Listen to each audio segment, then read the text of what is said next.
Matthew chapter 24. We are going through the Bible in chronological order, in the order that the books were written. In Matthew, the gospel doesn't show up until 30 years after the death and resurrection and ascension of Jesus Christ. And we are in chapter 24, and there's some other gospels that are going to fit into parts of this. So we're going to just pick up at a particular point. Because chapter 24 talks about the disciples with Jesus going into the city of Jerusalem, and him talking about when he would return, the things that would lead up to his return. But I want to pick up on chapter 24, verse 36, because this one's pretty important. But about the day and the hour, no one knows. Now, the rest of this, we'll find it in another gospel when we go on the stuff that's previous. Now, about that day or hour, no one knows. What day or hour? The day or the hour that Jesus will return, the day or the hour that, everything, finally comes to a conclusion, the day or the hour of the rapture of the church. But about that day or hour, no one knows. Not even the angels in heaven, nor the Son, but only the Father. Now, this is a little bit unusual. Why doesn't the Son know about the hour of the return or the day of the return when he'll be back? Why wouldn't the Son know that? Especially if he's the one that's going to be coming back, you would think that, he would know that. Well, there's a principle in Philippians chapter 2. It's called the kenosis, where Jesus, when he comes to earth, when he's born from Mary, born of a virgin, that he is fully man and he is fully God. However, that passage indicates that he had emptied himself of certain knowledge in order to be human. So he knows everything, but this particular thing he holds back on knowing while he's in human form. He's 100% God, 100% human. But he had emptied himself of certain knowledge.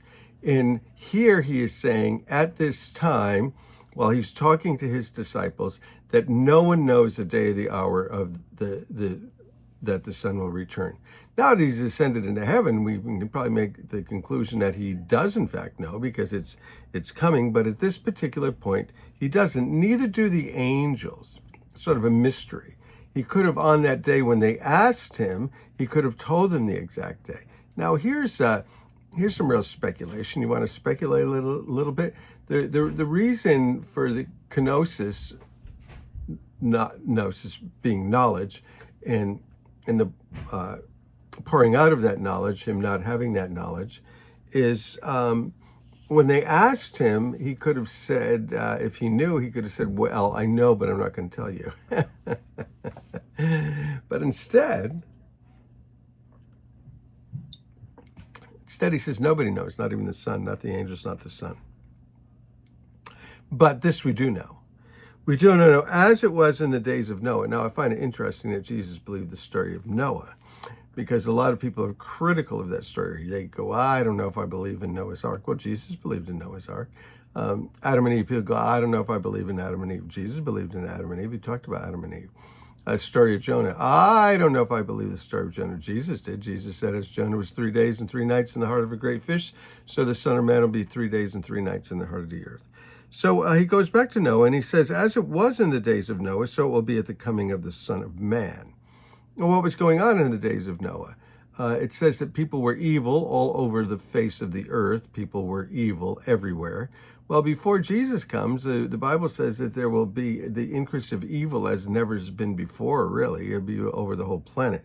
And so we're seeing the whole planet is starting to turn to evil. So maybe that's a sign that the Son is coming.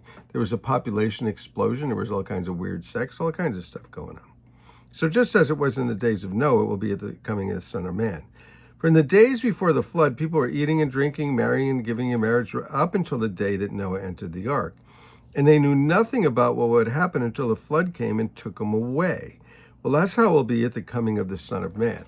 So this is that secretive coming where Jesus doesn't tell us the day or the hour, but where he's going to come. And some people see this as the rapture of the church, when Jesus comes back for the believers before the tribulation, before the wrath of God, in order to deal with Israel again. And so up until that day, it seems like there'll be, life going on, parties and poor people and rich people and everything else up until that day. And what's going to happen then is there'll be two men in the field, and one will be left and the other will be taken. There'll be two women grinding at a handmill, one will be taken, the other will be left. So you don't want to be one of those who's left behind, for sure. Therefore, watch, because you don't know on what day the Lord will come. But understand this, if the owner of the house had known what time of night the thief was coming, he would have kept watch and would not have let his house be broken into. So be on your guard. You have no idea when he's coming. He's coming at an hour that you think not. And so if you think he's coming tonight, then maybe that's a good sign he's not. But so you must always be ready, because he'll come at an hour when you don't expect him.